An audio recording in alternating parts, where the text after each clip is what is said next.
കഴിഞ്ഞ 22 വർഷത്തോളമായി നിരവധി പ്രൊജക്റ്റുകൾ, എണ്ണിയാൽ ഒടുങ്ങാത്ത തരത്തിലുള്ള പ്രൊജക്റ്റുകൾ ചെയ്തിട്ടുള്ള ഒരു സ്ഥാപനമാണ് നമ്മൾ അറിയുന്നത്. എങ്ങനെയാണ് ഈ ജേർണിയെ കുറിച്ചൊന്ന് വിശദീകരിക്കാം? എപ്പോഴും പാഷൻ അറ്റ് വർക്ക് എന്നാണല്ലോ പറയുന്നത്.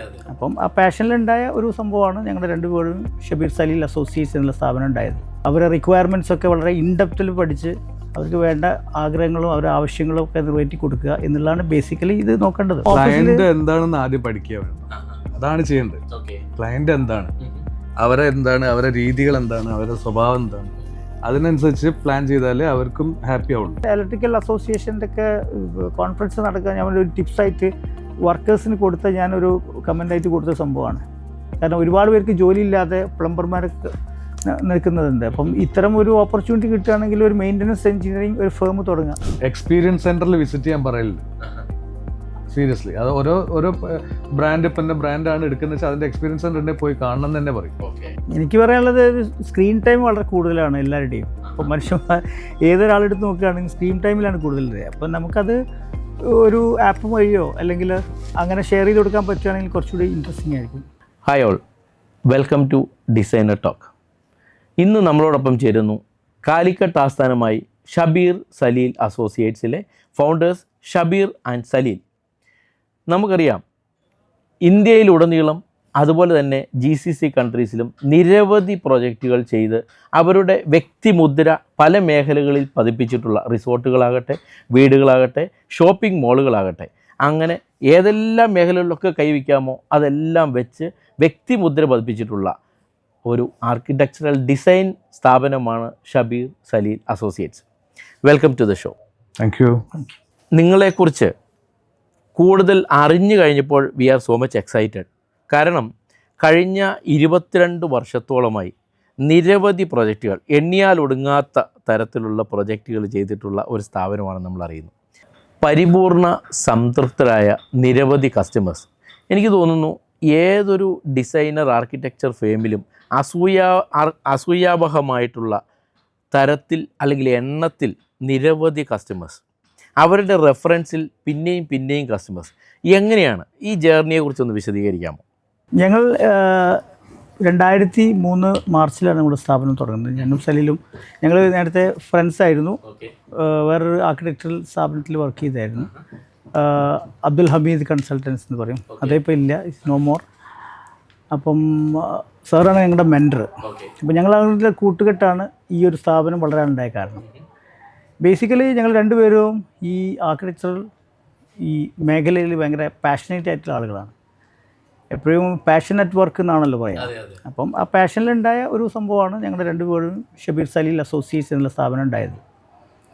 അപ്പോൾ അതുമായി ബന്ധപ്പെട്ട് ഞങ്ങൾ ഈ ഫീൽഡിലേക്ക് വരുമ്പോൾ തന്നെ ആളുകളുമായിട്ടുള്ള ഇൻട്രാക്ഷൻ വളരെ ക്ലോസ് ആയിട്ട് ഇൻട്രാക്ട് ചെയ്യും. അവരുടെ റിക്വയർമെൻറ്റ്സ് ഒക്കെ വളരെ ഇൻഡെപ്തിൽ പഠിച്ച് അവർക്ക് വേണ്ട ആഗ്രഹങ്ങളും അവരുടെ ആവശ്യങ്ങളും ഒക്കെ നിറവേറ്റി കൊടുക്കുക എന്നുള്ളതാണ് ബേസിക്കലി ഇത് നോക്കേണ്ടത്. അപ്പോൾ ഒരു കസ്റ്റമർ വന്നു കഴിയുമ്പോൾ പൂർണ്ണമായിട്ടും അവരെ മനസ്സിലാക്കാൻ ശ്രമിക്കുക, ഇൻഡെപ്തിൽ പഠിക്കും. അത് ഇപ്പം ഹസ്ബൻഡ് ആൻഡ് വൈഫ് മാത്രമല്ല, പിള്ളേരും ചെറിയ പിള്ളേരും വളരെ ഇപ്പോൾ 1ാം ക്ലാസ് പഠിക്കുന്ന പിള്ളേർ പോലും നമ്മൾ ഈ ഡിസ്കഷനിൽ ഇരുത്താറുണ്ട്.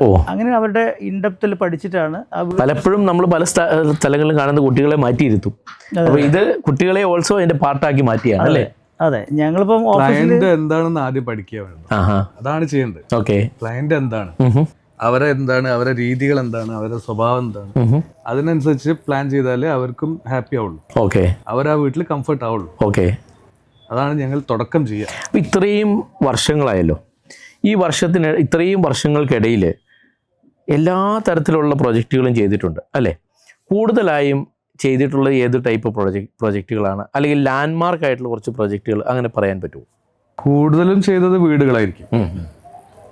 ലാൻഡ് മാർക്കായിട്ട് പറയാന്ന് പറഞ്ഞാൽ നമ്മൾ കുറച്ച് റിസോർട്ട്സുകൾ ചെയ്തിട്ടുണ്ട്, ഷോപ്പിംഗ് മാളുണ്ട്, പിന്നെ അതൊക്കെ തന്നെ. ഓക്കെ. ഈ വീടുകൾ ഡിസൈൻ ചെയ്യുമ്പോൾ ബേസിക്കലി നിങ്ങളുടെ മനസ്സിൽ പ്രത്യേകിച്ച് എന്താ പറയുക, നമ്മൾ ഇൻറ്റീരിയർ, ഇപ്പം നിങ്ങളിപ്പോൾ പല സ്ഥലങ്ങളിൽ പ്രൊജക്റ്റുകൾ ചെയ്യുന്നു അല്ലേ? ഗൾഫ് കൺട്രീസിലുണ്ട്, അല്ലെങ്കിൽ കേരളത്തിലുണ്ട്, ഇന്ത്യയുടെ മറ്റു ഭാഗങ്ങളിലുണ്ട്. ഇതൊക്കെ ചെയ്യുമ്പോൾ നിങ്ങൾ കൂടുതലായിട്ട് സ്പെസിഫിക് ആയിട്ട് ഏരിയ വൈസ് എന്തെങ്കിലും ശ്രദ്ധിക്കാറുണ്ടോ? അങ്ങനെ എന്തെങ്കിലും ചെയ്യാറുണ്ടോ? ഡിസൈനിൽ എന്തെങ്കിലും എലമെൻറ്റ്സ് അങ്ങനെ കൊണ്ടുവരാറുണ്ടോ? വീടിൻ്റെ കേസ് എടുക്കുകയാണെങ്കിൽ എക്സ്റ്റീരിയർ നോക്കുമ്പോൾ ഓരോ പ്രാദേശികമായിട്ടുള്ള ക്ലൈമറ്റ് നോക്കിയിട്ടാണ് ചെയ്യാറ്. ഇപ്പോൾ GCCയിൽ ചെയ്യുന്ന പോലെ അല്ല നമുക്ക് ഇവിടെ ചെയ്യുന്നത്. ഇവിടെ റെയിൻ കൂടുതലാണ്. ഓക്കെ. മൺസൂൺ ഉള്ള കാലഘട്ടങ്ങളിൽ നമുക്കതിന് മൺസൂണുള്ള സമയത്ത് വെള്ളം കൂടുതൽ ഉള്ളിലേക്ക് വരുമ്പോൾ അപ്പോൾ ഷെയ്ഡ്സ് കൂടുതൽ കൊടുക്കേണ്ടി വരും. ഈ ഒരു ആപ്ലിക്കേഷൻ ആവില്ല GCCയിൽ ചെയ്യുകയാണെങ്കിൽ. എല്ലാവർക്കും അറിയാം അവിടെ സൺഷെയ്ഡൊന്നും ആവശ്യമില്ല. അപ്പം കൂടുതൽ സണ്ണാണ് കൂടുതൽ. അപ്പോൾ ആ ഡിഫറൻഷ്യേറ്റ് ചെയ്തിട്ടൊക്കെ ചെയ്യുന്നത്. അപ്പോൾ ഓരോ ക്ലൈമറ്റും ഓരോ നാടിൻ്റെ ക്ലൈമറ്റ് നോക്കിയിട്ട് അതിനെ ബേസ് ചെയ്തുകൊണ്ടാണ് നമ്മൾ ഡിസൈൻ ചെയ്യുന്നത്. ഏരിയ എന്ന് ഉദ്ദേശിച്ച വീടിൻ്റെ പ്ലാനിങ്ങിലാണോ അല്ലെങ്കിൽ അല്ലല്ല, ലൊക്കേഷൻ വൈസ്. അതെ. ഇത്രയും വർഷങ്ങളായിട്ട് നിരവധി പ്രൊജക്റ്റുകൾ ചെയ്തിട്ടുണ്ടല്ലോ. ഈ പ്രൊജക്റ്റുകളിലൊക്കെ ഏകദേശം പറഞ്ഞു 2003 തുടങ്ങിയെന്ന്. ഈ കാലഘട്ടത്തിൻ്റെ മാറ്റങ്ങൾക്കനുസരിച്ച് ബേസിക്കലി ആർക്കിടെക്ചറൽ അല്ലെങ്കിൽ ഡിസൈനിങ്ങിൽ വന്നിട്ടുള്ള മാറ്റങ്ങൾ എന്താണെന്നൊന്ന് പറയാൻ പറ്റുമോ? അത് കാലോചിതമായിട്ടുള്ള മാറ്റങ്ങൾ തന്നെയാണ്. ആളുകളുടെ ട്രെൻഡ് അനുസരിച്ചിട്ടുള്ള ട്രെൻഡ് സെറ്റ് ചെയ്യുന്ന രീതിയിലുള്ള ഡിസൈൻ അപ്രോച്ച് ഉണ്ട്. ഇപ്പോൾ കണ്ടംപററി ഡിസൈൻ എല്ലാവരും പരക്കെ പറയുന്ന ഡിസൈൻ, അത് ആ കാലഘട്ടത്തിൽ അത് ഇങ്ങനെ മാറിക്കൊണ്ടേയിരിക്കും. അത് അപ്പോഴത്തെ എന്താണോ ട്രെൻഡ് അതാണ് ട്രെൻഡ്. പക്ഷേ അത് ക്ലാസിക് ഡിസൈനിലേക്ക് പോവുകയാണെങ്കിൽ അതെന്നും നിലനിൽക്കുന്നതാണ്. അതൊരു യൂണിവേഴ്സൽ ആയിട്ടുള്ള ഒരു അപ്രോച്ചാണ്. മനുഷ്യൻ്റെ ഇൻബോൺ ആയിട്ടുള്ള ഒരു എല്ലാവരുടെയും തോട്ട് പ്രോസസ്സിൽ വരുന്ന ഒരു സംഭവമാണ്. എല്ലാവർക്കും ഒരേപോലെ ഇഷ്ടപ്പെടുന്ന ഒരു കാര്യമാണ് ഈ ക്ലാസിക്കൽ ഡിസൈൻസ്. ക്ലാസിക്കൽ ഡിസൈൻസിന്റെ റിക്വയർമെന്റ് വരാറുണ്ടോ, ചെയ്യാറുണ്ടോ? ഉണ്ട്. ആളുകളെ ഇപ്പം ഈവൻ മോഡേൺ ആളുകൾ തന്നെ ഇപ്പോൾ പുതിയ ന്യൂ ജനറേഷനൊക്കെ തന്നെ അതിലേക്ക് കുറേ ഭാഗം തിരിച്ചു വരുന്നുണ്ട്. തിരിച്ചു പോവാ എന്നല്ല, ആ ഒരു ഡിസൈനിന് എല്ലാവരും ആക്സെപ്റ്റബിൾ ആണ്. ഓക്കെ. ആക്സെപ്റ്റൻസ് കൂടുതലാണ് ആ ഡിസൈൻ. ഒരിക്കലും അത് ഔട്ട്ഡേറ്റഡ് ആയി പോകും. ഓക്കെ. നമ്മളൊക്കെ പലപ്പോഴും കാണുന്നത് ആളുകൾ ഒത്തിരി യാത്രയൊക്കെ ചെയ്തിട്ട് കൂടുതലും വന്നിട്ട് ഒരു നമ്മളുടെ നാടിൻ്റെ അല്ലെങ്കിൽ കൾച്ചറിൻ്റെ പ്രാദേശികമായിട്ടുള്ള റിക്വയർമെൻറ്റ്സ് മനസ്സിലാക്കാതെ അവിടുത്തെ ഡിസൈനുകൾ ഇവിടെ കോപ്പി ചെയ്യാൻ ശ്രമിക്കുന്നത്. അതുപോലെ കുറേ ആളുകൾ അങ്ങനെ വരും, കുറേ ആൾക്കാർ അങ്ങനെ ഉണ്ട്. പക്ഷേ പിന്നെ അവരെ സ്റ്റഡി ചെയ്യാന്നുള്ളതാണ് നമ്മളെ ആവശ്യം. കാരണം ആ സ്ഥലത്തേക്ക് ആ പ്രദേശത്തേക്ക് അത് വീട് മാച്ചിങ് ആവുമോ എന്നുള്ളത് നമ്മൾ പറഞ്ഞു കൊടുക്കണം. അല്ലാതെ അവർ വന്ന് എനിക്ക് ഇങ്ങനെ ഒരു വീട് വേണം പിന്നെ നാളെ അവർ സങ്കടപ്പെടുന്നത് നമ്മൾ കാണും. അതെ അതെ അതെ. അപ്പോൾ കൂടുതലും ഇങ്ങനെ വരുന്ന കസ്റ്റമേഴ്സിന് നിങ്ങൾ കാര്യങ്ങൾ ഫുള്ള് പറഞ്ഞ് മനസ്സിലാക്കി കൊടുക്കണം. ഒരു എക്സാമ്പിൾ നമുക്ക് ഒരു വീടിൻ്റെ കൺസെപ്റ്റ് എടുക്കുകയാണെങ്കിൽ ഒരു സ്ലോപ്ഡ് റൂഫ്, യൂറോപ്പിലെ സ്ലോപ്ഡ് റൂഫിന് പ്രൊജക്ഷൻസ് വളരെ കുറവായിരിക്കും. ഓക്കെ. മാക്സിമം പോവുകയാണെങ്കിൽ ഒരു 20-30 സെൻറ്റിമീറ്റേഴ്സ് പ്രൊജക്ഷൻ ഉണ്ടാവുള്ളൂ. സൺഷെയ്ഡ്സ് ഉണ്ടാവില്ല ഇവിടെ. Okay. Most of heavy rainfall കുറവാണ്, സ്നോ ഫോൾ ആണ് കൂടുതൽ. ഓക്കെ. പക്ഷേ ഈ ഡിസൈൻ നമ്മൾ കോപ്പി ചെയ്ത് ഇവിടെ ചെയ്യുന്ന സമയത്ത് സെയിം ഡിസൈൻ ആസ്പെക്റ്റ് വെച്ച് കൊടുക്കാൻ പറ്റില്ല. പക്ഷേ നമ്മുടെ ഈ സ്ലോപ്ഡ് റൂഫ് ഒരു ട്രോപ്പിക്കൽ വേ ഓഫ് തിങ്കിങ് ആണ്. അതിവിടെ നമുക്ക് അപ്ലൈ ചെയ്യാൻ പറ്റും. കാരണം നമ്മുടെ ഇവിടെ റെയിൻ കൂടുതലാണ്. അതെ. പക്ഷേ ആ സമയത്ത് നമുക്ക് പ്രൊജക്ഷൻസ് കൂടുതൽ കൊടുത്തിട്ട് ചെയ്യണം, എന്നാലേ നമ്മൾ വാളൊക്കെ പ്രൊട്ടക്റ്റഡ് ആവുള്ളൂ. ഓക്കെ. അപ്പോൾ അത്തരം പ്രൊപ്പോർഷൻസും ഡിസൈനെ എഫക്റ്റ് ചെയ്യാത്ത രീതിയിൽ ചിന്തിക്കുക എന്നുള്ളതാണ് നോക്കേണ്ടത്. ഇപ്പോൾ പല ആളുകളും ചിലപ്പോൾ അത് കൂടുതൽ ശ്രദ്ധിക്കാതെ ചെയ്യുന്നതുണ്ട്. അപ്പോൾ നമ്മുടെ ഡിസൈനും അതേപോലെ ക്ലൈമറ്റും ബേസിക്കലി രണ്ടും കമ്പൈൻ ചെയ്തിട്ട് വേണം നമ്മൾ എന്തെങ്കിലും ഡിസൈൻസ് അപ്ലൈ ചെയ്യുന്നുണ്ടെങ്കിൽ. അത് കോപ്പി ചെയ്യാന്ന് പറയാൻ പറ്റില്ല, ഇമിറ്റേഷൻ നല്ല ഹെൽത്തി ആയിട്ട് മനസ്സിലാക്കി ചെയ്യാം. നിങ്ങളുടെ പല പ്രൊജക്റ്റും നോക്കുകയാണെങ്കിൽ ഓൾവേസ് ഇറ്റ് സ്റ്റാൻഡ്സ് ഔട്ട് അല്ലേ. കൂടുതലായി നമുക്ക് പെട്ടെന്ന് മനസ്സിലാവും ആരോ കുറച്ച് ഈ പറഞ്ഞ പോലെ ആദ്യമേ പറഞ്ഞ പോലെ പാഷനേറ്റ്, ആ ഒരു പാഷൻ പ്രൊജക്റ്റുകൾ നമുക്ക് കാണാൻ സാധിക്കുന്നുണ്ട്. ഒരു പ്രൊജക്റ്റ് ചെയ്യുമ്പോൾ കൂടുതലായി നിങ്ങൾ ശ്രദ്ധിക്കാറുള്ള കാര്യങ്ങൾ എന്തൊക്കെയാണ്? നേരത്തെ സലീൽ പറഞ്ഞ പോലെ തന്നെയുള്ള കാര്യങ്ങൾ ഒരാളുടെ ക്യാരക്ടറാണ്. ഇപ്പം ടോണി ചെയ്യുന്ന ജോലി, വീട്ടിൽ വരുമ്പോൾ തിരിച്ചു വരുമ്പോൾ ഉള്ള ലൈഫ് സ്റ്റൈൽ എന്താണ്, പിള്ളേരുമായിട്ടുള്ള ഇൻട്രാക്ഷൻ, വൈഫ് വർക്കിംഗ് ആണെങ്കിൽ അവർ എത്ര സമയം അവിടെ സ്പെൻഡ് ചെയ്യുന്നുണ്ട്, ഇൻ ഫ്യൂച്ചറിൽ അവർ എന്തൊക്കെയാണ് ചെയ്യുക പോകുന്നത് എന്നുള്ളൊരു ടോട്ടൽ ഒരു കാൽക്കുലേഷനും അതിൻ്റെ ഒരു ആൻറ്റിസിപ്പേറ്റ് ചെയ്തിട്ടാണ് നമ്മൾ പ്ലാൻ ചെയ്യണം. ഓക്കെ. എന്നാലേ അത് അക്സെപ്റ്റ് ചെയ്യുള്ളൂ. അപ്പോൾ അവർ അത് ഫ്യൂച്ചറിൽ നമ്മൾ ഓർക്കണമെങ്കിൽ അല്ലെങ്കിൽ നമ്മൾ കൊടുത്ത ഡിസൈൻസ് അവർ അക്സെപ്റ്റ് ചെയ്യണമെങ്കിൽ അവരുടെ ലൈഫ് സ്റ്റൈൽ ശരിക്കും പഠിച്ചിട്ട് അത് കറക്റ്റായിട്ട് ചെയ്യുമ്പോഴാണ് അതിന് ഒരു ഭംഗി ഉണ്ടാവും. അല്ലെങ്കിൽ അതിനൊരു ആത്മാവ് ഉണ്ടാവില്ല. ഡിസൈൻ ഒരു പാർട്ടായിട്ട് ഔട്ട്ഡേറ്റഡ് ആയി പോകും. അത് ഫ്യൂച്ചറിലും അവർക്ക് ഒരേപോലെ യൂസ് ചെയ്യണമെങ്കിൽ ഈ രീതിയിലുള്ളൊരു അപ്രോച്ചാണ് വേണ്ടതെന്നാണ് നമ്മൾ വിശ്വസിക്കുന്നത്. ഇത്രയും പ്രൊജക്റ്റുകൾ ചെയ്യുമ്പോൾ ഈ ഓരോ കസ്റ്റമറെയും ഇതുപോലെ ഇരുന്ന് സംസാരിച്ച് അവരുടെ കാര്യങ്ങൾ കുറേ നേരം സംസാരിക്കും. ഫസ്റ്റ് മീറ്റിംഗ് തന്നെ നമ്മൾ കുറേ നേരം അവരോട് പറയും. പിന്നെ പ്ലാനാണ് മെയിൻ. ഓക്കെ. നമ്മളെ പ്ലാനാണല്ലോ, നമുക്കിപ്പോൾ നാളെ മുതൽ വീട്ടിൽ കയറി പെരുമാറുമ്പോൾ പ്ലാനാണ് മെയിൻ. അപ്പോൾ പ്ലാൻ എത്ര വേണം ടൈം എടുത്തോളം പറയും. ഓക്കെ. പ്ലാൻ ഫൈനൽ ചെയ്യണമെങ്കിൽ എത്ര വേണമെങ്കിൽ സമയം എടുക്കാം, ബാക്കിയൊക്കെ സെക്കൻഡറി അല്ലേ വരും. അതെ അതെ അതെ. അതിനകത്താണ് നമ്മൾ പെരുമാറുന്നത്. അപ്പോൾ അതിൽ കുട്ടികളുടെ സ്വഭാവമായാലും ശരി, ഗൃഹനാഥൻ്റെ സ്വഭാവമായാലും ശരി, അവരെ ആക്ടിവിറ്റീസ് എന്തൊക്കെയാണ്, അതൊക്കെ നമ്മളിങ്ങനെ അവരിൽ നിന്ന് എടുക്കണം. ഞങ്ങൾക്കൊക്കെ ഇതൊരു കാരണം നമ്മൾക്കറിയത്തില്ലാത്തൊരു ഫീൽഡ് ആയതുകൊണ്ട് ശരിക്കും നിങ്ങളുടെ അടുത്ത് ഇത് കേൾക്കുമ്പോൾ നമ്മൾ ഭയങ്കര എക്സൈറ്റഡ് ആണ്. കാരണം ഇത്രയും ഡീറ്റെയിൽ ആയിട്ട് ഒരു വീട് ചെയ്യുമ്പോൾ നമ്മൾ അത്രയും ഡീറ്റെയിൽ ആയി ചെയ്യുന്നതും അല്ല, പിന്നെ നമ്മൾ വെറും ട്രെൻഡിനെ മാത്രം ബേസ് ചെയ്തുകൊണ്ട് പോകരുത്. ട്രെൻഡ് ഇത് വേണം, ഇത് തന്നെ വേണം, പക്ഷെ ഈ ട്രെൻഡ് ഔട്ടായി കൊണ്ട് നിൽക്കുമല്ലോ. ട്രെൻഡ് എപ്പോഴും ചേഞ്ച് ചെയ്യും. ഓക്കെ, വീട് പറ്റൂലല്ലോ. വീടിന്റെ ഡിസ്കഷന് പോകുന്ന സമയത്ത് വീടിന്റെ അകത്തളത്തിലേക്ക് കയറി പോവാറുണ്ട്. അവര് വീടൊക്കെ ആകെ വൃത്തിയായി കിടക്കാണ്, സോറി എന്നൊക്കെ പറയും. എനിക്ക് കിച്ചൺ കാണണം, എനിക്ക് വാർഡ്രോബ് കാണണം, ടോയ്ലറ്റ് കാണണം. അപ്പോൾ എക്സിസ്റ്റിംഗ് കസ്റ്റമേഴ്സിന്റെ വീടുകൾ നിങ്ങൾ കാണും? ഞങ്ങൾ കാണും. ഓൾമോസ്റ്റ് എല്ലാ റൂമിനകത്തും കയറി കണ്ടിട്ട് പോരും. ഓക്കെ. അപ്പോൾ അവർ അൺഎക്സ്പെക്റ്റഡ് ആയിട്ടാണ് നമ്മൾ ചോദിക്കുക. ഓക്കെ. ചില ആളുകൾ പ്ലാൻഡ് ആവില്ല. അപ്പോൾ എന്താ പ്രോബ്ലം എന്ന് വെച്ചാൽ അവർക്കത് ഭയങ്കര ഒരു വിഷമമായിരിക്കും. കാരണം ആകെ ഷാബിയായി കിടക്കുന്നൊരു സിറ്റുവേഷനിലായിരിക്കും നമ്മൾ കാണിക്കുക. നമുക്ക് അതാണ് വേണ്ടത്. കാരണം അവരുടെ ലൈഫ് സ്റ്റൈൽ എങ്ങനെയാണ്, അതെങ്ങനെ മോഡിഫൈ ചെയ്യാൻ പറ്റും എന്നുള്ളത്. ചില ആളുകൾക്ക് നല്ല വൃത്തിയിൽ അടച്ചൊടുക്കി വെക്കുന്ന രീതിയായിരിക്കും ഉണ്ടാവും. ചിലർക്ക് ഭയങ്കര ഇങ്ങനെ സ്കാറ്റേഡ് ആയിട്ട് എല്ലാം വാരി വലിച്ചിട്ടില്ല. ഓക്കെ. അപ്പോൾ വാരി വലിച്ചിരുന്ന ആളുകൾക്ക് ഉപയോഗിക്കേണ്ട വാർഡ്രോബ് എങ്ങനെയാണെന്നുള്ളത് നമ്മൾ നേരത്തെ പ്ലാൻ ചെയ്ത് അത് കൊടുക്കുക. അല്ലാതെ അത് അടച്ചു വെക്കുന്ന രീതിയിൽ ചെയ്തിട്ട് കാര്യമില്ല. ഈ ഓപ്പൺ കോൺസെപ്റ്റിൽ വാർഡ്രോബൊക്കെ ഗ്ലാസ് ഇടാതെയും ഓപ്പണൊക്കെ ആയി ചെയ്യുന്ന രീതിയുണ്ട്. അത് അവർക്കത് പിന്നെ ഫോളോ ചെയ്യാൻ പറ്റുന്ന ആളുകൾക്ക് മാത്രമേ അത് അപ്ലൈ ഓപ്പൺ ആയിട്ടുള്ള കൊടുക്കുള്ളൂ. അപ്പോൾ അവരുടെ ലൈഫ് സ്റ്റൈൽ ഒന്ന് പഠിക്കുന്നത് നന്നായിരിക്കും. ഞങ്ങൾ പുതിയ ഡിസൈനേഴ്സിനോടൊക്കെ പറയുന്ന കാര്യങ്ങൾ അങ്ങനെയാണ്, ഇൻഡെപ്തിൽ സ്റ്റഡി ചെയ്യുക. Okay. Different type of projects ഒക്കെ ചെയ്യുമ്പോൾ പല ആളുകളിലും നമ്മൾ കാണാറുണ്ട് ഏത് ടൈപ്പ് പ്രോഡക്റ്റുകൾ നമ്മൾ ഉപയോഗിക്കണം, ഏത് ബ്രാൻഡുകളുമായി അസോസിയേറ്റ് ചെയ്യണം. അപ്പോൾ നിങ്ങൾ അങ്ങനെ എന്തെങ്കിലും പ്രശ്നങ്ങളിലൊക്കെ അകപ്പെടാറുണ്ടോ?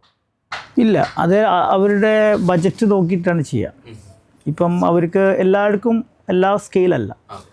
ഇപ്പോൾ ഒരു സെൻട്രലൈസ്ഡ് AC എല്ലാവർക്കും ചെയ്യാൻ പറ്റില്ല. പക്ഷെ അയാളുടെ ഫിനാൻഷ്യൽ കപ്പാസിറ്റിയും അയാളത് ബെയർ ചെയ്യാൻ പറ്റുന്നതാണെങ്കിൽ മാത്രമേ അത് അപ്ലൈ ചെയ്തിട്ട് കാര്യമുള്ളൂ. ഓക്കെ. അപ്പോൾ അയാളുടെ പോക്കറ്റ് നോക്കിയിട്ട് അതിനനുസരിച്ച് അത് ഡിസൈൻ ചെയ്യാൻ പറ്റും.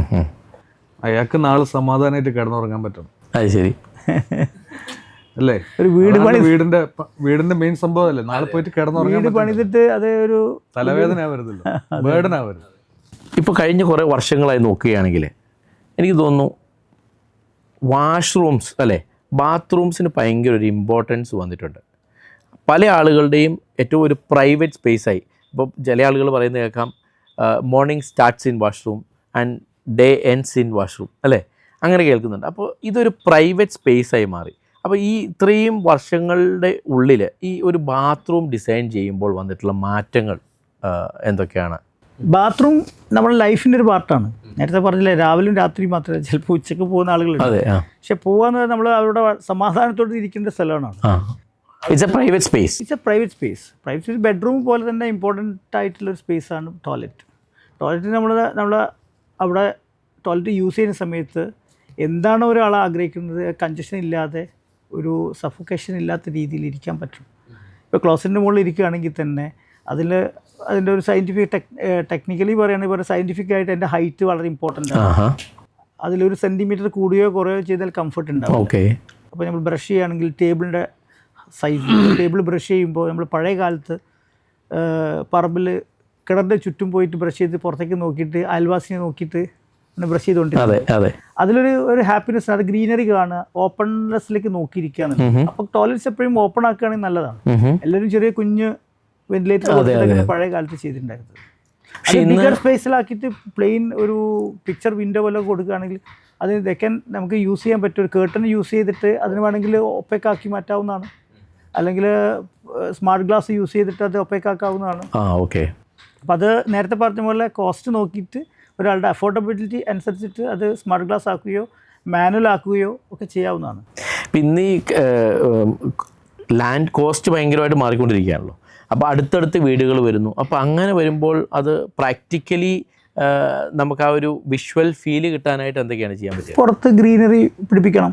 നമ്മുടെ ബിൽഡിങ്ങിന് പുറത്ത് നേരെ തൊട്ടടുത്ത് തന്നെ വേണമെങ്കിൽ ഗ്രീനറി ചെയ്യാലോ. ഓക്കെ. നമുക്ക് ഏറ്റവും എക്സ്പെൻസീവ് അല്ലാത്ത മരങ്ങൾ വെച്ച് പിടിപ്പിക്കുക.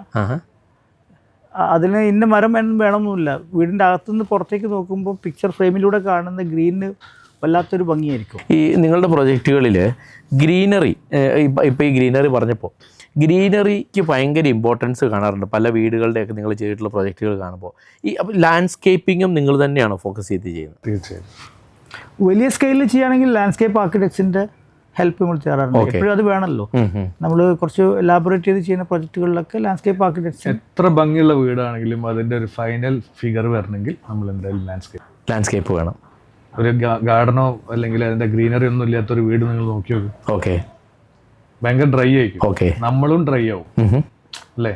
വീട്ടിൽ പോകുന്ന ആളും വീട്ടിലുള്ള ആളും ഡ്രൈ ആവും. അതെ അതെ അതെ. നേരെ മറിച്ച് ഗാർഡനും നല്ല ഗാർഡനും ഗ്രീനറിയും കാര്യങ്ങളൊക്കെ വന്നു കഴിഞ്ഞാൽ ടോട്ടലി ഒരു റിലാക്സ്ഡ് ആയി നമ്മളെ മൈൻഡ് റിഫ്രഷ് ആവും. നമ്മൾ വീട്ടിൽ കയറി വരുമ്പോൾ വ്യത്യാസം ഉണ്ടാവും. നേരത്തെ നമ്മൾ വാഷ്റൂമിനെ കുറിച്ച് ഡിസ്കസ് ചെയ്തിട്ടുണ്ടായിരുന്നല്ലോ. അപ്പോൾ ഈ വാഷ്റൂംസ് നമുക്കറിയാം പല തരത്തിലുള്ള പ്രൊജക്റ്റുകൾക്ക് പല ടൈപ്പ് വാഷ്റൂംസ് ആണ് അല്ലേ? അപ്പോൾ ഈ വാഷ്റൂംസ് ഡിസൈൻ ചെയ്യുമ്പോൾ ഇപ്പോൾ കാലത്തിനനുസരിച്ച് പല പല മാറ്റങ്ങളും വരുന്നുണ്ട്. ബേസിക്കലി ഓരോ പ്രൊജക്റ്റുകൾക്കനുസരിച്ച് വാഷ്റൂം ഡിസൈൻ ചെയ്യുമ്പോൾ നിങ്ങളുടെ മനസ്സിൽ ഡിസൈൻ ചെയ്യാനായിട്ട് ഉപയോഗിക്കുന്ന പോയിന്റുകൾ എന്തൊക്കെയാണ്? ഇപ്പോൾ ആൻറ്റി ബാക്ടീരിയൽ ഫീച്ചേഴ്സുള്ള ക്ലോസറ്റൊക്കെ ഇറങ്ങുന്നുണ്ട് മാർക്കറ്റിൽ. അപ്പം അത് ആവശ്യമുള്ള സ്ഥലങ്ങളിൽ നമുക്ക് ഹൈജീനിക് ആയിട്ട് ഇപ്പോൾ ഒരു രോഗിയാണെന്ന് വെച്ചാൽ വീട്ടിൽ പിന്നെ അസുഖമുള്ള ആളുകളൊക്കെ ആണെങ്കിൽ ഇത്തരം എല്ലാ വീടുകളിലും യൂസ് ചെയ്യേണ്ട സാധനം തന്നെയാണ്. പക്ഷേ ഫണ്ടമെൻ്റലായിട്ട് അത്തരം ഇൻസ്റ്റലേഷൻസ് പ്രായമുള്ള ആളുകൾക്ക് പിന്നെ റെസിസ്റ്റൻസ് പവർ കുറവായിരിക്കും. സോ നമുക്ക് ടോയ്ലറ്റിൻ്റെ അകത്ത് ഇതാണ് സജസ്റ്റ് ചെയ്യുന്നത്. അപ്പോൾ ആ ഫീച്ചേഴ്സ് നമ്മൾ അവിടെ യൂസ് ചെയ്യണം. അപ്പോൾ ഫീച്ചേഴ്സ് അതിന് അവയർനെസ് കൊടുക്കണം ക്ലയൻറ്റിന്, എന്നാലേ അത് വാങ്ങിക്കുള്ളൂ.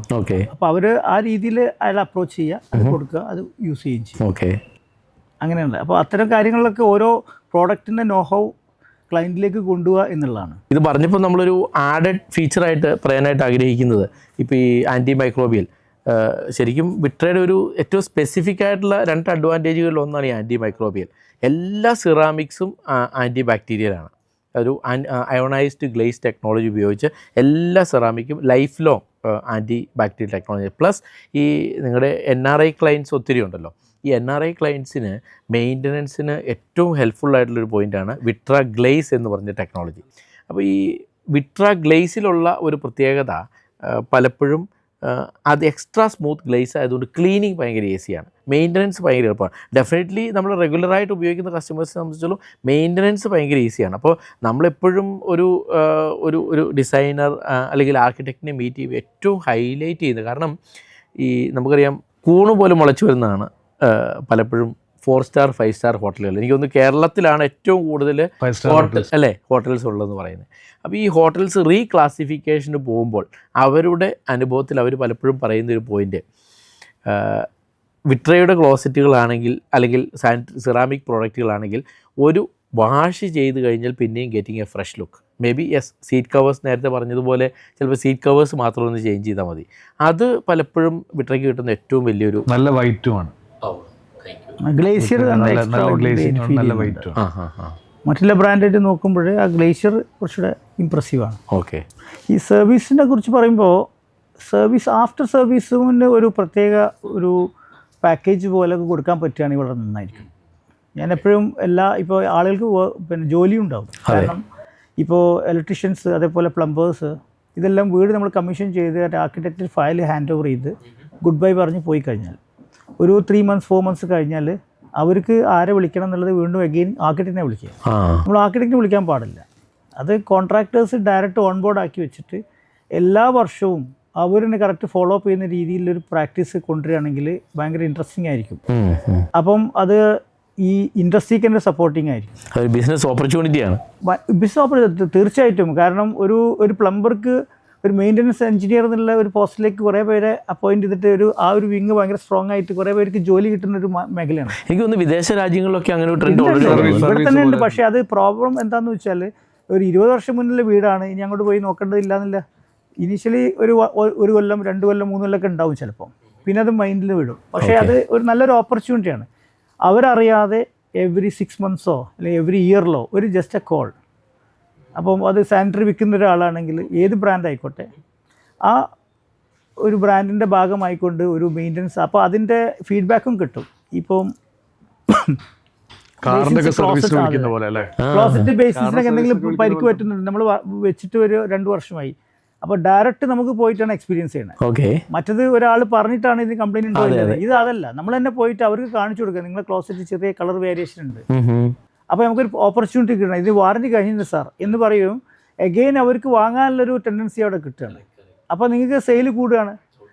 അതേ അവസരത്തിൽ അവർക്ക് പരിഭവം ഉണ്ടാവില്ല ഇതിന് കംപ്ലൈൻറ്റ് വന്നതിന്. കാരണം നമ്മൾ വന്നിട്ട് അവർക്ക് ഒരു സൊല്യൂഷൻ പ്രൊവൈഡ് ചെയ്യാൻ ഫ്രീ ഓഫ് കോസ്റ്റ്. അതെ.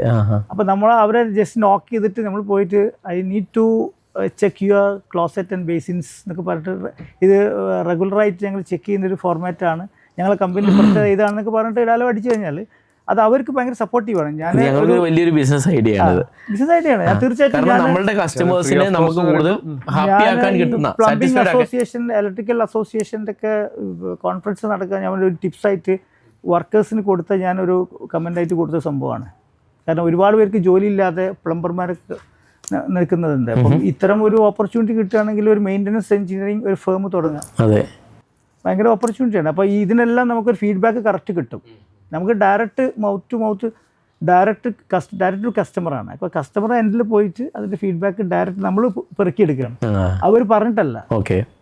പലപ്പോഴും നേരിടുന്ന ഒരു പ്രശ്നമാണ്, നമ്മളൊരു വീട് പണി കഴിഞ്ഞിട്ട് പിന്നെ എന്തെങ്കിലും ചെറിയ ചെറിയ വർക്കുകൾ ഉണ്ടെങ്കിൽ എപ്പോഴും നമുക്ക് ആൾക്കാരെ കിട്ടാതിരിക്കുക, അല്ലെങ്കിൽ അത് കോർഡിനേറ്റ് ചെയ്യാം. ഇതെല്ലാം ഇത് സൊല്യൂഷൻ ഈ മെയിൻ്റനൻസ് കമ്പനി വെച്ചാൽ മതി. ഓൾറെഡി ഉണ്ട് ഇപ്പോൾ നമ്മുടെ നാട്ടിലൊക്കെ ഉണ്ടെങ്കിൽ, പക്ഷെ പ്രാവർത്തികമായിട്ട് ചെയ്യുന്നില്ല എന്നുള്ളതാണ്. പിന്നെ കുറച്ചൊക്കെ എനിക്ക് തോന്നുന്നു ടൗണുകളിലൊക്കെ കുറേയൊക്കെ ഉണ്ടാവാം. പക്ഷെ എന്നിരുന്നാലും നമ്മളൊക്കെ ബേസിക്കലി ഇപ്പോൾ സത്യസന്ധമായി പറഞ്ഞു കഴിഞ്ഞാൽ ഞങ്ങൾക്കും അതൊരു പുതിയ ബിസിനസ് ഐഡിയ ആണ്. 100%. പിന്നെ മാത്രമല്ല നിങ്ങളുടെ ഇപ്പം എന്താണ് പറയാം, ഈ സാനിറ്ററി മേഖലയിൽ പ്ലംബിംഗ് മേഖലയിൽ പറയുമ്പോൾ ഈ ഷവേഴ്സ്, ഫോർ എക്സാമ്പിൾ ഷവർ എടുക്കുകയാണെങ്കിൽ ഷവറിന് പിന്നെ spray, different type of powder rain, mist പലതുണ്ട്.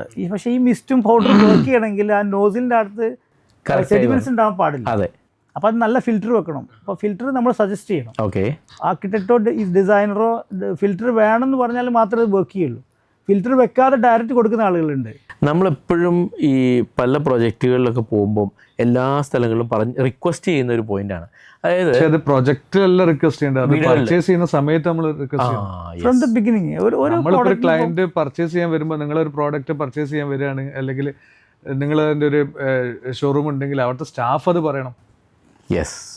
സാർ ഇത് വെക്കുമ്പോൾ നമുക്ക് എന്തായാലും ഇതിൻ്റെ ടൈപ്പ് പ്രഷർ പമ്പ് വേണം, അല്ലെങ്കിൽ ഇതിന് ഫിൽറ്റർ യൂസ് ചെയ്യണം, അല്ലെങ്കിൽ ഇതിൻ്റെ കംപ്ലൈൻറ്റ് വരും, നിങ്ങൾ വിചാരിച്ച് അതിൻ്റെ എന്താണ് പെർഫോമൻസ് കിട്ടൂല എന്നുള്ള പറയാൻ പറ്റുന്ന ആൾക്കാർ വേണം അവിടെ. സൈഡിൽ നിന്ന് പോലും വേണം. ഞങ്ങളിപ്പോൾ ആർക്കിടെക്ട് സൈഡിൽ നമ്മളൊരു ഇംപ്ലിമെൻറ്റ് ചെയ്യുന്ന സമയത്ത് ഇതിൻ്റെ ഫംഗ്ഷൻസ് ഇന്നതാണ് നമ്മൾ എക്സ്പ്ലെയിൻ ചെയ്യും, പറഞ്ഞു കൊടുക്കാറുണ്ട്. അതിന് പുറമെ ആരാണോ സപ്ലയർ, ഏത് കമ്പനിയാണോ കൊടുക്കുന്നത്, അവർ ഡയറക്റ്റ് വന്നിട്ട് എക്സ്പ്ലെയിൻ ചെയ്യുകയാണെങ്കിൽ കുറച്ചുകൂടി ബെറ്റർ ആയി. ഭയങ്കര ഈ ഇൻഡസ്ട്രിക്കെല്ലാം സപ്പോർട്ടീവാണ്. നേരത്തെ ഷവറിൻ്റെ കാര്യം പറഞ്ഞാൽ, ഷവർ വർക്ക് ചെയ്യുന്നുണ്ടെങ്കിൽ ഒരു 1 year കഴിഞ്ഞാൽ അത് വർക്ക് ചെയ്യില്ല. അതിന് റീസൺ ഇതാവില്ല. ചിലപ്പോൾ അവർക്കുള്ള അജ്ഞത കൊണ്ട് അവർ റിമൂവ് ചെയ്യും. ഷവർ കംപ്ലൈൻ്റ് ആണെന്ന് പറഞ്ഞ് മാറ്റേണ്ടി വരില്ല. നോസിൽ ക്ലീൻ ചെയ്താൽ മതി. പക്ഷേ നോസിൽ ക്ലീൻ ചെയ്യണമെങ്കിൽ ഫിൽറ്റർ കറക്റ്റ് ചെയ്യണം. അപ്പോൾ ഇത്തരം ഒരു സീക്വൻസ് എങ്ങനെയൊക്കെ വർക്കിൻ്റെ ഒരു സംഭവങ്ങളെ, ഐ മീൻ ഇൻസ്റ്റലേഷൻ്റെ സംഭവങ്ങളെ കുറിച്ച് അവർക്ക് അവെയർ ആയിരിക്കില്ല. എനിക്ക് തോന്നുന്നത് ഡെഫിനറ്റ്ലി ഈ പറഞ്ഞ പോലെ സെയിൽസ് ചെയ്യുന്ന ആളുകൾക്ക് ഒരു അവയർനെസ് ക്രിയേറ്റ് ചെയ്ത് കഴിഞ്ഞാൽ, ഇപ്പോൾ നമ്മളൊരു സ്റ്റഡി നടത്തിയപ്പോൾ നമ്മൾ കണ്ടത് ഒരു more than 90% of after sale service ഈ കരട് വെള്ളത്തിലുള്ള ഈ കരട് കുടുങ്ങിയത് കൊണ്ട് വരുന്ന ഇഷ്യൂസാണ്. അപ്പോൾ ഒരു പരിധി വരെ നമുക്ക് ഈ ഒരു ഫിൽറ്റർ വെക്കുന്നത് മൂലം ഒരു വലിയൊരു സൊല്യൂഷനായിട്ട് നമ്മളിപ്പോൾ മനസ്സിലാക്കുന്നുണ്ട്. ഡെഫിനറ്റ്ലി അത് നിങ്ങളെപ്പോലുള്ള ആളുകൾ ആ ഫിൽറ്റർ വേണം എന്നുള്ളത് നമ്മൾ ക്ലയൻറ്റിനോട് പറയാൻ പറ്റണം. അതാണ് ആ ഷോറൂമിൽ ചെയ്യേണ്ടത്. അതെ. ഇത് പർച്ചേസ് ചെയ്യുമ്പോൾ എന്തായാലും ഫിൽറ്റർ വെക്കണം സാർ, ഇല്ലെങ്കിൽ ചിലപ്പോൾ ഇത് ഫിൽറ്റർ കൂടി വേണമെന്ന് പറഞ്ഞാൽ അത് വാങ്ങാതെ പോകുമെന്ന് പേടിച്ചിട്ട് പറയാണ്ടിരിക്കും. അല്ല, എന്നിരുന്നാലും ഒരു ഡിസൈനർ ഇതിനെക്കുറിച്ച് ഇത്രയും ബോധവാന്മാരാകുക എന്ന് പറയുന്നത് നിങ്ങളുടെ ആ ഒരു പ്രാക്ടിക്കൽ എക്സ്പീരിയൻസ് വെച്ചിട്ടാണല്ലോ. ഡെഫിനറ്റ്ലി അതൊരു ഭയങ്കര അപ്രീഷിയബിൾ ആയിട്ടുള്ള കാര്യമാണ്. കാരണം വേറൊരു കാര്യം, ഈ ട്രാപ്പ് ഫിറ്റ് ചെയ്യുമ്പോൾ ഷവർ ചാനൽസ് ചില പ്ലംബേഴ്സ് അതിനെ റിജക്റ്റ് ചെയ്യും. ഇത് വെക്കരുത് സാർ. ഇപ്പോൾ എൻ്റെ സൈറ്റിലുണ്ടായ ഒരു അനുഭവം പറയാണ്. അത് ചെറിയ ട്രാപ്പ്, നോർമൽ റൗണ്ട് ട്രാപ്പ് വെക്കുകയാണെങ്കിൽ ഈസിയാണ് ക്ലീൻ ചെയ്യാൻ. ട്രാപ്പ് ലീനിയർ ട്രാപ്പ് വെച്ച് കഴിഞ്ഞാൽ ഭയങ്കര ബുദ്ധിമുട്ടാണ്. അതിൽ മുടിയെല്ലാം ഒന്ന് അടഞ്ഞിട്ട് ഇടയ്ക്കൊക്കെ ക്ലീൻ ചെയ്യേണ്ടി വരുന്നു പറയും. അത് സത്യം പറഞ്ഞാൽ അത് റോങ് ആയിട്ടുള്ള ഇൻഫർമേഷൻ പാസ് ചെയ്യണം. നമ്മളിത് നേരെ പോകുന്നത് നമ്മൾ സെപ്റ്റി ടാങ്കിലേക്കോ അല്ലെങ്കിൽ വല്ല കോൺക്രീറ്റഡ് ആയിട്ടുള്ള ഒരു സമ്പിൻ്റെ അകത്തേക്ക് പിറ്റിലോട്ടൊക്കെ പോവാം. അപ്പോൾ അതിൽ അടഞ്ഞു കഴിഞ്ഞാൽ അത് കംപ്ലീറ്റ് അതിന്റെ മെയിൻ്റെനൻസ് ആയാലും ബുദ്ധിമുട്ടായിരിക്കും. മെയിൻ്റെനൻസ് അല്ല, അത് ആകെ ബ്ലോക്ക് ആവും. അപ്പോൾ അത് റിമൂവ് ചെയ്യുന്ന ആ പ്രോസസ്സ് എന്ന് പറഞ്ഞത് വളരെ ഈസിയാണ്. അതിന് എക്യുപ്മെൻറ്റ്സ് ഉണ്ട്. അത് കുളിക്കുന്ന റൂമിൽ തന്നെ അത് വെക്കാനുള്ള സ്പേസും കൊടുത്തു കഴിഞ്ഞാൽ അതെടുത്ത് റിമൂവ് ചെയ്യുമ്പോഴാണ് അത് കറക്റ്റായിട്ട് വർക്ക് ചെയ്യുന്നത്. അതെ. അപ്പോൾ അത് ഈ ട്രാപ്പ് ചെയ്യാതെ ഡയറക്റ്റ് പോകണം എന്നുള്ളതാണ് ചില പെൺമാർ പറഞ്ഞു കൊടുക്കുന്നത്. ശരി. ഈ പ്ലംബർമാർക്ക് ഇതിനുള്ള അവയർനെസ് കൊടുക്കണം. ആര്? സപ്ലൈസ് കൊടുക്കണം. അപ്പോൾ ക്ലാസ് കൊടുക്കുക, അവർ അതിന് അവയർനെസ് കൊടുക്കുക, സൈറ്റിൽ പോയിട്ട് അതിനുള്ള അവയർനെസ് കൊടുക്കൽ നിർബന്ധമാണ്. അപ്പോൾ ഈ ട്രാപ്പ് വിൽക്കുന്നതിനൊരു ഓപ്പർച്യൂണിറ്റി ആയി ട്രാപ്പിൻ്റെ. അപ്പോൾ എല്ലാ കാര്യങ്ങളും ഓരോ ആസ്പെക്റ്റും ക്ലയൻറ്റും മനസ്സിലാക്കിക്കൊണ്ട് ചെയ്യുമ്പോൾ അത് ഭയങ്കര ഇൻട്രസ്റ്റിംഗ് ആയിരിക്കും. പലപ്പോഴും എനിക്ക് തോന്നുന്നത് ഈ ഇതിനെക്കുറിച്ച് കൂടുതൽ മനസ്സിലാക്കാൻ താല്പര്യമുള്ളൊരു ക്ലയൻസ് പലപ്പോഴും ഈ ഇപ്പോൾ NRI ക്ലയൻസ് ഒക്കെ ഒത്തിരി ഉള്ളത് കൊണ്ട് നമുക്ക് കസ്റ്റമേഴ്സിനെ മീറ്റ് ചെയ്യാനുള്ള ഓപ്പർച്യൂണിറ്റീസ് പലപ്പോഴും കിട്ടാറില്ലെന്നുള്ളതാണ് സത്യം. ചില സന്ദർഭങ്ങളിൽ കസ്റ്റമേഴ്സ് വെളിയിലിരുന്ന് ഓൺലൈനായി സെലക്ട് ചെയ്യുന്നവരെ നമ്മൾ കണ്ടിട്ടുണ്ട്. അപ്പം അങ്ങനെ വരുമ്പോൾ നമുക്ക് ഇങ്ങനെയുള്ള കാര്യങ്ങൾ പറഞ്ഞു കൊടുക്കാനുള്ളൊരു അവസരം അല്ല. അതുകൊണ്ടാണ് ഇപ്പൊ ഞങ്ങളൊക്കെ അവരോട് പറയും എക്സ്പീരിയൻസ് സെന്ററിൽ വിസിറ്റ് ചെയ്യാൻ പറയലുണ്ട്. സീരിയസ്ലി. അത് ഓരോ ബ്രാൻഡ് ഇപ്പം എൻ്റെ ബ്രാൻഡാണ് എടുക്കുന്നത് വെച്ചാൽ അതിന്റെ എക്സ്പീരിയൻസ് സെന്ററിനെ പോയി കാണണം എന്ന് തന്നെ പറയും. ഓക്കെ. എന്നിട്ട് ചൂസ് ചെയ്തോളാൻ പറയും. അതായത് ഓരോന്നിനെ കുറിച്ചും പൂർണ്ണമായും മനസ്സിലാക്കിക്കൊണ്ട് മാത്രം വേണം. അവർക്കതാണ് ആവശ്യം എന്നുള്ള അവർ പഠിക്കണമല്ലോ. എനിക്ക് പറയാനുള്ളത് സ്ക്രീൻ ടൈം വളരെ കൂടുതലാണ് എല്ലാവരുടെയും.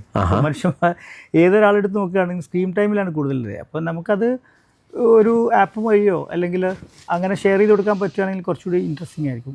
കുറച്ചുകൂടി കെയർഫുള്ളായിട്ട് അവർ നോട്ട് ചെയ്യും. അതിൻ്റെയൊക്കെ ഭാഗമായിട്ടാണ് ഇപ്പം ഞങ്ങൾ നിങ്ങളോടൊപ്പം സമയം ചെലവഴിക്കുന്നത് തന്നെ. കാരണം നമുക്ക് കൂടുതൽ അവയർനെസ് കൊടുക്കാൻ പറ്റുക, അതുകൂടാതെ മറ്റുള്ള ആളുകൾക്ക് എന്തെല്ലാം കാര്യങ്ങൾ ഒരു ഡിസൈൻ ചെയ്യുമ്പം ശ്രദ്ധിക്കാനുണ്ട്. ഇത്ര അസൂയാവഹമായ രീതിയിൽ വളർച്ചയുണ്ടായിട്ടുള്ള ഷബീർ സലീൽ ഫേമിൻ്റെ ചരിത്രം മറ്റുള്ളവർക്ക് മനസ്സിലാക്കാൻ ഉതകുന്ന കാര്യത്തിൽ നമ്മൾ കാര്യങ്ങൾ പറഞ്ഞു കൊടുക്കുക. അപ്പോൾ ഇപ്പം നമുക്കറിയാം, ഇപ്പം നേരത്തെ പറഞ്ഞ പോലെ കൂടുതൽ ആളുകളും ഈ മൊബൈലിൽ നോക്കി കാണുന്നതാണല്ലോ. അപ്പം ഷബീർ സലീൽ അസോസിയേറ്റ്സിനെ കുറിച്ച് കൂടുതൽ ആളുകൾ മനസ്സിലാക്കുക. കൂടുതൽ എങ്ങനെയാണ് ഷബീർ സലീൽ അസോസിയേറ്റ്സ് ഇത്രയും ഹാപ്പി കസ്റ്റമേഴ്സിനെ ഉണ്ടാക്കിയത്? ഞാൻ മനസ്സിലാക്കിയിട്ടുള്ളത് ഈ ഷബീർ സലീൽ അസോസിയേഷൻ്റെ ഏറ്റവും വലിയ പ്രത്യേകതയായി ഞാൻ കണ്ടിട്ടുള്ളത്, ഒരു കസ്റ്റമറിൻ്റെ റെഫറൻസിൽ അടുത്ത കസ്റ്റമർ വരിക. എനിക്ക് തോന്നുന്നു ഏതൊരു സ്ഥാപനത്തിൻ്റെയും ഏറ്റവും വലിയ വളർച്ചയ്ക്ക് പ്രധാനപ്പെട്ട കാര്യമാണ് റെഫറൻസ്, അല്ലേ? ഈ റെഫറൻസ്.